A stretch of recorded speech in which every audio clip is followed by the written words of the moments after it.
Assalamualaikum warahmatullahi wabarakatuh dan salam sejahtera. Selamat petang saya ucapkan kepada anda semua. Anda bersama saya Dr. Azam Adam dalam sesi perkongsian ilmu. Sedikit sharing-sharing lah berkenaan dengan satu buah ni. Buah yang sudah tidak asing lagi. Saya yakin ramai mungkin orang di luar sana yang tiap hari makan buah ni sewaktu bersahur dan juga berbuka puasa. So, Alhamdulillah. So, kita bersiaran seperti biasa di dua platform. Di platform Instagram dan juga di platform live Facebook. So, Alhamdulillah. Saya nak sentuh sikit tentang satu buah. Buah ni sudah tak asing lagi, iaitu buah kurma. 7 keajaiban atau manfaat daripada buah kurma. Buah kegemaran Nabi kita ni kan, Nabi Muhammad SAW. Okay.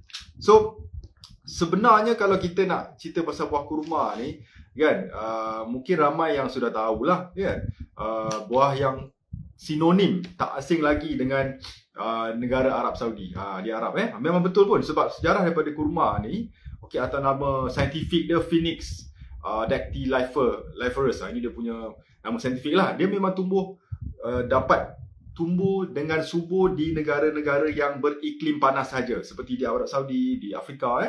Dan sebenarnya ada 4 jenis buah kurma ni. Saya bagi tahu secara umum Nombor 1, jenis-jenis buah kurma ni tergantung daripada kandungan gula dia. Kandungan gula dan kandungan air dia. Gula berupa sucrose, fructose dan glucose. So sebagai contoh, kalau first class atau golongan pertama jenis kurma ni, iaitu kandungan sucrose-nya lebih kurang 40 hingga 65%. Dan kandungan airnya agak rendah, fructose-nya agak rendah dalam 20%. Second class, kelompok kedua pula, agak lebih tinggi sedikit. Sucrose dia 40 hingga 75%, tetapi fructose dia rendah, 10 hingga 15% saja. Yang kelompok nombor 3 ialah yang paling sebenarnya antara yang paling sihat.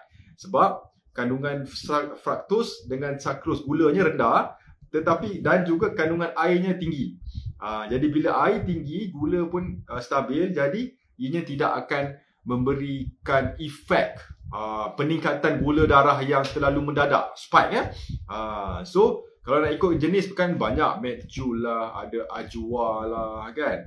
So cara dia sekarang, semua jenis kurma ni ada hampir sama saja manfaatnya, cuma berbeza sedikit saja dari sudut dia punya kandungan gula dan kandungan air. Macam Ajwa dalam kategori 3, maksudnya gulanya agak stabil. Alright. Now, so kurma ni termasuk kategori superfruit. Superfruit dia bukan semua buah-buahan ni dapat masuk dalam kategori superfood ni. Hanya beberapa sajalah, sebab ianya buah yang sangat-sangat padat dengan nutrisi. Atau kita panggil apa? Nutrition dense fruits. Padat dan mampat. Padat dan mampat dengan zat khasiat, vitamin, mineral dan phytonutrients. Banyak sekali. So, secara umumnya saya yakin anda semua sudah tahu, yang biasa kita makan sehari-hari ni, kurma yang sudah dikeringkan. Dikeringkan. Sebenarnya ada buah kurma yang fresh. Kalau anda tengok buah kurma yang fresh, yang belum dikeringkan, yang biasanya ada dengan tangkai sekali tu. Itu yang belum dikeringkan lah. So, kenapa dikeringkan? Ianya lebih kepada proses untuk meningkatkan shelf life dia. Maksudnya nak bertahan lama lah. Walaupun kalau dari sudut gula, sebenarnya yang fresh lagi kurang. Yang dalam tangkai tu. Sebab bila dikeringkan, gulanya pun agak meningkat sedikit. So anda boleh boleh cuba makan yang buah kurma yang tidak dikeringkan lah. Yang rangup tu. Sekarang kita bincang tentang manfaat daripada kurma ni. Ada banyak. Yang saya topik kata 7, saya nak bagi lebih insyaAllah untuk anda semua. So, manfaat kurma ni nombor 1 tak lain tak bukan, ianya adalah sumber energy booster. Dia sumber tenaga yang alami. Sumber tenaga, kita panggil apa? Booster tu tenaga segera yang alami. Sebab ianya tinggi dengan kandungan fructose, glucose dengan sucrose. 3 jenis gula ni kan. Jadi bila kita makan tu, badan dapat pakai direct, secara langsung gula-gula tersebut. Jadi menjadi sumber bahan bakar badan. Alright. Now, tetapi ramai yang concern sebenarnya. Ini ramai yang concern. Dia cakap, doktor, kalau saya ada kencing manis, boleh ke makan kurma? Jadi jawapannya boleh, tetapi in moderation. kena kawal juga, sebab gula ni kurma ni memang termasuk buah yang kategori low GI atau low glycemic index. Tetapi kalau anda makan 10 biji, 20 biji, memang meningkatlah kadar gula. So antara cara lain untuk kurangkan kadar gula, anda boleh rendam, soak dia. Kita buat soaking method. Anda ambil air suam, rendam kurma kan. Dalam sebaiknya kalau semalaman lah, dalam 8 jam, besoknya baru anda makan. Jadi itu sangat berkurang gulanya. Soaking method. Itu cara nak kurangkan gula lah. Tetapi kalau sekadar 3 hingga 4 biji kurma sehari tak menjadi masalah. Kalau ikut sunnah 7 kan. 7 pun okey, tapi kalau boleh 3 waktu sahur, 4 waktu berbuka. Okey, cuba separatekan. Jangan terlalu banyak makan kurma. Alright. Now, so sumber energi yang sangat baik kerana gulanya yang tinggi, dan juga ianya tinggi dengan potasium dengan sodium. So kita sudah sedia maklum, sodium dan potasium ni mineral yang penting untuk otot dan untuk tenaga kita. Jadi dan juga untuk jantung bekerja dengan baik. So ianya baik untuk memberi tenaga. So number 1, energy booster. Alright. Okay, sebab tu kalau kita, antara hikmah Rasulullah SAW, Nabi kita menganjurkan makan kurma dengan air putih waktu sahur kerana manfaat ini. Kerana ianya memberi kita tenaga untuk berpuasa di sepanjang hari. Alright. So, that's number 1. Number 2, manfaat daripada buah kurma adalah ianya tinggi dengan serat atau fiber. So, dia ada 2 serat dalam kurma ni, 2 jenis. Satu insoluble fiber, lagi satu soluble fiber, iaitu serat yang larut dalam air dan serat yang tidak larut dalam air. Apa bezanya? Hampir sama, tetapi serat yang larut dalam air ni, kita panggil soluble fiber ni, terdapat dalam semua buah. Fungsi dia adalah ia membantu untuk meningkatkan yang ada masalah sembelit, meningkatkan frekuensi, meningkatkan kekerapan kita pergi tandas. Satu. Dan ia meningkatkan konsistensi. Konsistensi maksudnya konsistensi najis tersebut. Jadi lebih mudah perut dan lebih mudah usus kita untuk menyalurkan najis tersebut untuk keluar sewaktu kita membuang air besar. Okay? So itu fungsi soluble fiber, serat yang larut dalam air, terdapat dalam buah kurma. Okay? So dia ada 2, soluble fiber, insoluble fiber. Dan mengikut kajian, serat-serat ini dapat membantu untuk menurunkan kolesterol yang tidak baik. Contohnya seperti kolesterol LDL, low density lipoprotein, okay, LDL, dan menurunkan triglyceride. 2 ni, okay. So bila kolesterol dah boleh diturunkan, jadi risiko untuk kena sakit jantung juga turun. Okay, so buah kurma ni baik untuk kesihatan jantung. Alright, kerana dapat membantu mengawal kolesterol. Nombor 2, okay, sama juga manfaat daripada serat tersebut adalah buah kurma boleh membantu mereka yang ada masalah pencernaan dan penyerapan makanan. Sama ada masalah sembelit, ada masalah malabsorption, usus susah nak serap makanan, indigestion, susah nak cerna makanan. Kurma adalah buah yang patut anda ambil. Okey? So anda rasa ada masalah perut kembung, perut sebu kan? Boleh ambil kurma, sebab secara saintifiknya badan manusia memerlukan lebih kurang 19 hingga 38 gram serat sehari. Dan kandungan serat dalam buah kurma sangat-sangat tinggi per 100 gram. Cukup. Biasanya kalau anda ambil 7 biji pun dah separuh keperluan serat harian anda dapat penuhi. Okey, so makan buah kurma sangat baik. Okey, yang ada masalah hernia, masalah sembelit kan, masalah GERD, masalah acid reflux, boleh mengambil buah kurma untuk dapat fibernya. Selanjutnya, kurma juga baik untuk kesihatan tulang, bone health. Sebab buah kurma ni termasuk kategori buah yang tinggi dengan kalsium. So kurma juga is high in calcium. Dan kalsium kita tahu sangat penting untuk kekuatan tulang. Dan selain pada kalsium, kurma juga tinggi dengan kandungan fosforus. So gabungan ni menguatkan lagi tulang. Phosphorus membantu penyerapan kalsium. So ini akan mengelakkan masalah seperti osteoporosis atau tulang yang rapuh buat mereka yang sudah menopause lah, khususnya untuk wanita-wanita yang sudah menopause. Kurma juga buat mereka yang ada masalah osteoporosis, cuba ambil buah kurma setiap hari, membantu menguatkan tulang. Okey? Ramai yang telah mendapat manfaat dari DND 369 Sacha Inchi Oil. Pastikan DND 369 Sacha Inchi Oil yang original hanya dari DND. Dapatkan daripada dropship sah DND. Dan antara kelebihan buah kurma adalah ianya sangat padat dan tinggi dengan phytochemicals atau phytonutrients. Phytonutrients ni kalau saya boleh sebut ni banyak sebenarnya. Ada yang contoh anthocyanins, ada carotenoids, ada phenolic, ada sterols, ada lignins. Banyak nama-nama yang saintifik ni kan. Tapi secara asasnya saya nak pinpoint beberapa saja. Okey. Antara yang phytonutrients yang paling penting daripada buah kurma adalah yang dinamakan phenolic content, phytochemical. Now, phenolic ini adalah satu compound mempunyai manfaat anti jangkitan, anti infeksi.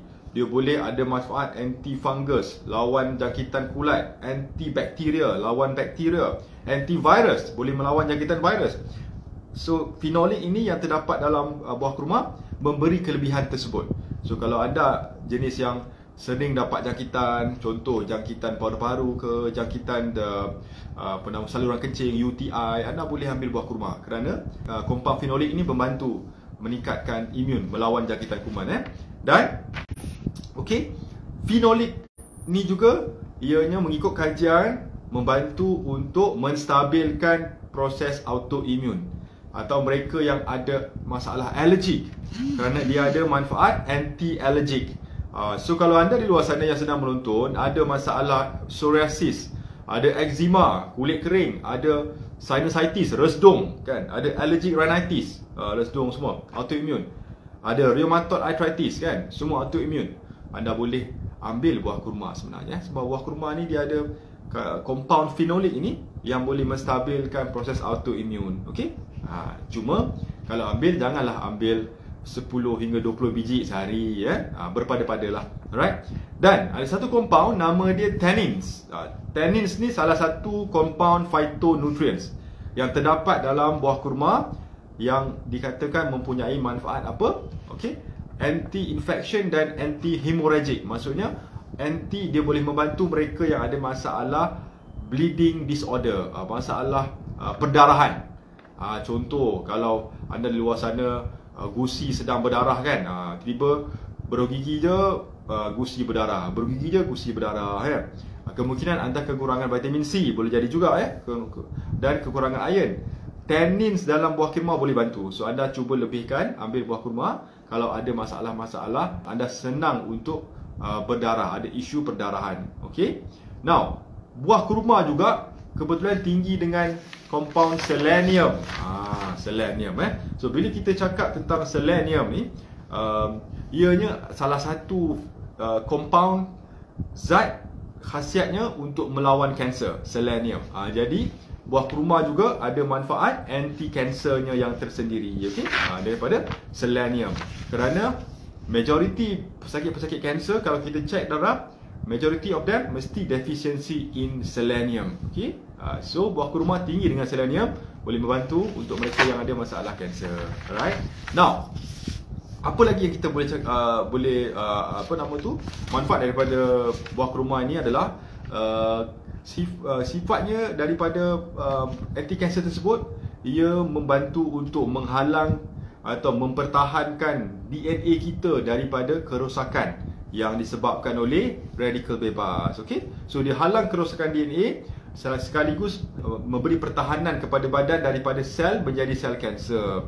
Dan sudah tentu ianya juga mempunyai manfaat anti-inflamasi, anti radang anti radang. Kita semua sudah sedia maklum, punca akar root cause kepada semua penyakit-penyakit metabolik, penyakit kronik berpunca daripada uncontrolled inflammation, keradangan yang tidak terkawal. Alright. Kita panggil apa? Kita panggil, kalau ada istilah dia, chronic low grade inflammation. Ini teknikal lah. Chronic bermaksud yang lama, low grade inflammation. Low grade maksudnya dia low grade, dia bukan high grade. Dia kadang-kadang tak ada gejala pun, tapi berlangsung lama. Jadi hampir semua penyakit disebabkan oleh chronic low grade inflammation. Alright, sebab kalau dia high grade, anda akan dapat rasa gejalanya. Ini bila dia low grade, dia macam silent. Dia macam silent, anda tak sedar pun, tapi proses itu sedang berlangsung. Sama jugalah untuk penyakit kanser semua. Semuanya ada kaitan dengan chronic low grade inflamasi. Now, manfaat terakhir daripada kurma, ianya tinggi dengan lemak dan minyak sihat. Bila kita cakap lemak dan minyak sihat ni, okey, dalam kurma dia tinggi dengan nama dia unsaturated fatty acid. Okey, dalamnya ada oleic acid, ada linolenic acid, ada palmitoleic acid. Nama belik-belik kan, tapi semua acid dan minyak ni, alright, dan juga ada 23 amino acid. Semuanya penting untuk kesihatan badan.